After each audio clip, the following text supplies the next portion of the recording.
So here I am. I'm preparing the aft tanks to have the tops glued on by sanding down the shiny epoxy so that there's a good bit of non-shiny epoxy or plain wood to take the glue. So I've done the same with the forward tank, and while I've got the sander out, I'm also looking at taking an eighth of an inch off the spacer that sits between the rudder cheeks. This was actually 3/4 inch ply, but it needed to be enough to space the rudder blade, which was 2/4 inch sheets of ply glued together, so that was half an inch.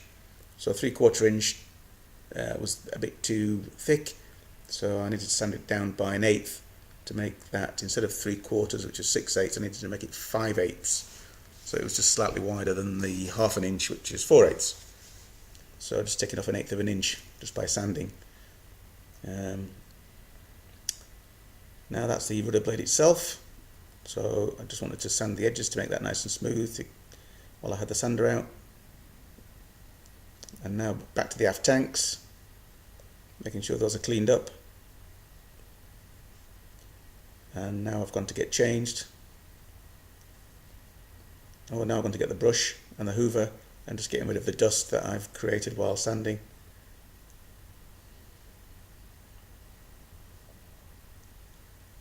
And now I've got the forward section upside down, and I'm just going around that and cleaning up any blobs of epoxy that have dripped and dropped on the bare wood, and also places where there have been screw holes that I've filled in afterwards. Those need to be sanded down as well, make them all flush.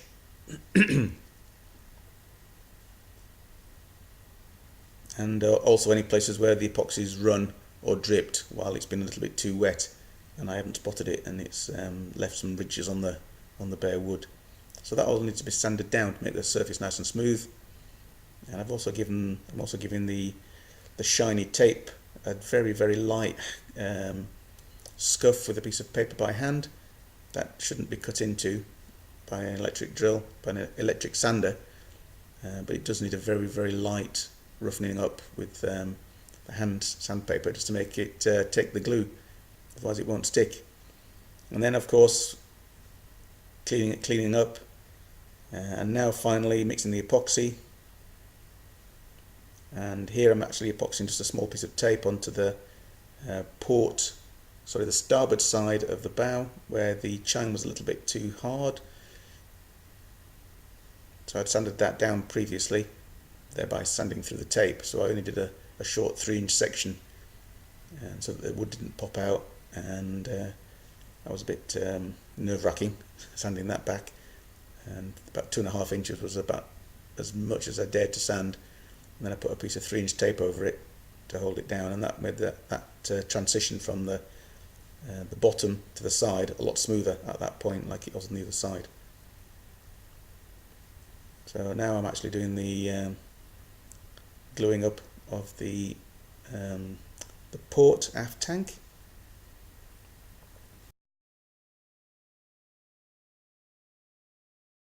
Okay, so decided to call it a day there. Well, another half a day. So yesterday was quite a long day. Did about 5 hours work, and today I've probably done about 4.5. So it's probably a whole day in total, yesterday and today. So today I've turned the bow section over upside down, and I've sanded down all of the pieces of epoxy where I filled in holes, for example, or the edges where it's run from the tapes. I gave the tapes a very, very light sand just to take any shine off, because you're not supposed to sand it really because it cuts the tape. You don't want to do that. But given that I'm going to be putting tape over the whole lot, it's probably not important. I wouldn't want to paint this now, put it in the water now that I've put some sandpaper over this, but once I sheathe this in cloth and then tape and fiberglass over the lot, it will be beautifully strong. It'll be fine. So that's ready to sheathe next time now. I'll need to cut the cloth to the right size, wet the thing out with rollers, lay the cloth on top and then wet out the cloth, and then a couple of hours later put a second coat, maybe even a third. So it needs a full day for that, and potentially a half day the next day. So I really need to do that on a Sunday, and maybe take the Monday to do any finishing off that might be necessary. So that's all sanded. The second thing I've done is I've just put an extra little 4-inch piece of tape there, because that's where the chine was a bit hard and I didn't like the shape. So I did that yesterday with the front section, and that's a little bit smoother now, a little bit flatter. It's not quite so much of a ridge, so that looks much nicer. And there was another little knobbly, blocky ridge there where the bottom section hadn't quite hadn't quite mated properly against the forward section. It kind of bumped out a little bit, don't know why.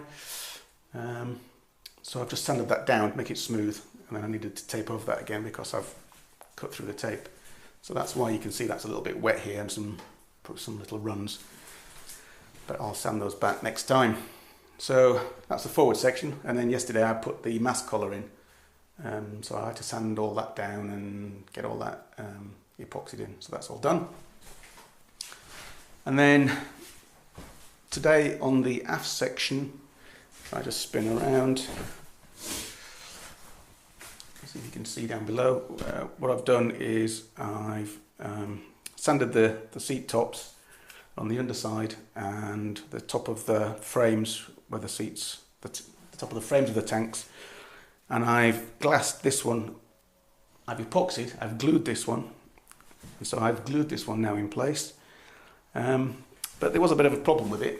I put it in place, and then I found that it wasn't actually making a good seal, and so in a bit of haste, I had to drill 1, 2, 3, 4 holes and put some screws in to actually hold it down. And I think that's because since I've epoxied this, it's actually got a slight curve to it now. The epoxy's kind of almost caused it to expand, maybe because it got wet with the epoxy, and so it's expanded slightly on the epoxy side, and then the epoxy's hardened, so now it's in a slight curve, which is not ideal.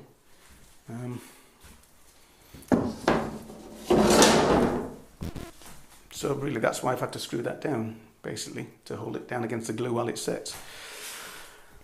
And it was a bit fiddly getting all of the epoxy around the corner to make a nice fillet, so that I can sand that down and tape it maybe next time. And I just ran out of enthusiasm, energy. I went out of energy to do the second one. It's 5:30. It's going to take me probably 45 minutes or an hour. It'll be 6:30, and I'll have a shower. It'll be 7. Then I'll have to eat. It'll be 7:30. Then I need to drive for 2 hours, so it's going to be 9:30 before I get home. So I think I'm going to call it a day there. That's enough excitement for one afternoon. And we'll just have to see how that looks next time, whether those screws have held it down enough, and whether it stays like that. So obviously, fingers crossed. And I also glued together the dagger board case there, so that's glued and ready to go. But there are some holes in there, screw holes, which I need to fill. And I tried to fill it with thickened epoxy, but it hasn't really worked very well because it doesn't really want to go into the holes. It just kind of sits on top. And as you try and push it in, you can see it lifting out. And really, I need something runny. I need to have some runny epoxy to pour in there, so it'll actually run in and force the air out and fill up the hole from the bottom. So it has to be runny. So I'll do that next time as well. So yeah, a lot of sanding today. There was a lot of sanding. I sanded down. What did I sand down? Oh, yes.